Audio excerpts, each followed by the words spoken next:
Well, whatever they found, they must have found something that led them to think that this was a double murder suicide, and they must have found that within 1 day of finding these bodies. Here. But the fact that some of these activists and people who ask questions about all these other things on this, they don't want to ask questions. They don't want us asking questions. And there's going to be a lot of people who are going to take sides either way to say this was a conspiracy or this wasn't a conspiracy. And I do kind of lean towards that it was a conspiracy, that this guy did not kill his wife and his daughter and himself. Um, but that doesn't mean that that's true. Let's see where the evidence leads us. Let's see where the evidence takes us. He's been out since then. So he's been out from 2009 to 2015, and they're saying he just snaps now. That's hard to that's really hard to buy. They said the same thing about Philip Marshall, where they said he killed his two kids and a dog too. And they said, you know, he had problems back in 2008 or 2009 with his wife, and they were trying to relate that to something that happened in 2013, 2014. So it just really doesn't make sense to me.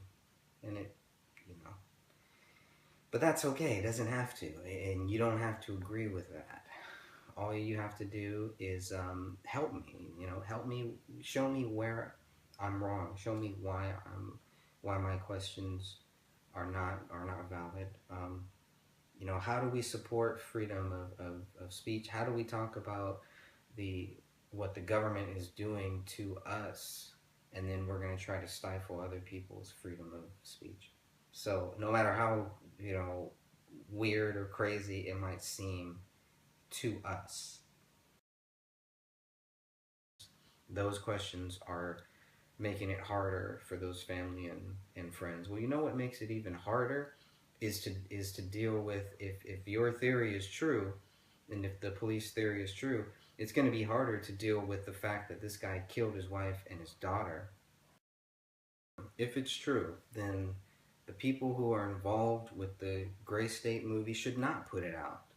They should not put this out there. You don't put out a film that you say a killer, or, you know, this guy went crazy or whatever. You don't put that out there. Why would you release that movie? We don't want to put a person like that in a positive light, because there's nothing positive there, no matter what the reason is. Okay, you will find many cases of people on PTSD that do not do these calculated things. This was a calculated murder. This was 3 shots. This wasn't shooting randomly and it just happened to be whoever. No, this was calculated, planned. Three shots. I mean, come on. The dog thing is obviously there just to kind of throw people off, I think. And this is, and I'm just, you know, I'm just guessing, and I'm asking all these questions, and I'm going with these guesses to see where they lead me, because I know that God is going to lead me to whatever's true.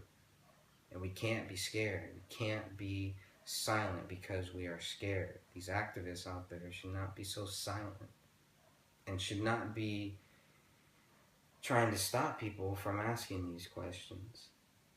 And if these people are full of crap, and you know, that will come out too. That will come out too. But the people who are purposely posting fake stories have nothing to do with me. That's not the path that I'm on. That's not the trail that I'm following. The trail that I'm following is truth. And we will get there. We will never forget. Never. This will not be the last time that this happens. And I do encourage every person, every activist, every person who gets out there on the streets, every person who gets in front of a camera or in front of a microphone. It only takes 5-10 seconds to just say, I will never kill myself. And if I do, I want my family and my friends to investigate it. I want them to leave no stone unturned. I want them to do everything, and they must do it within those first days because they're the most critical, they're the most crucial. That's just my view right now. This view could change, and I have no problem with that. What I do have a problem with is bullies, and I don't like bullies. I don't like people who try to bully me into believing what they want to believe. If you want to believe that, you can believe whatever you want. Don't try to force me to believe your view, and don't think that I'm disrespecting you or the family or any friends because of my view, because of my questions. A normal, rational person does ask these questions. And to think that, only certain people have the right to ask those questions about this person is just crap. Here's a quote from David Crowley from the Alex Jones Show in September of 2012, and he says, "Even though you may be killed resisting, the act of resistance on a metaphysical level has value."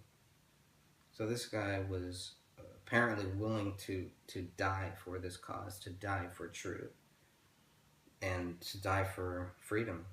And now we have people who don't even want us talking about this, don't even want us looking at this for some reason. But it's okay to look at other issues that we have, but not this one. And we're gonna put this guy in a positive light and make him look, it's just the whole thing. It just doesn't make sense to me. But the thing is, if he's guilty, why are we being told that we should just remember this guy in a positive light? So they can't have it both ways.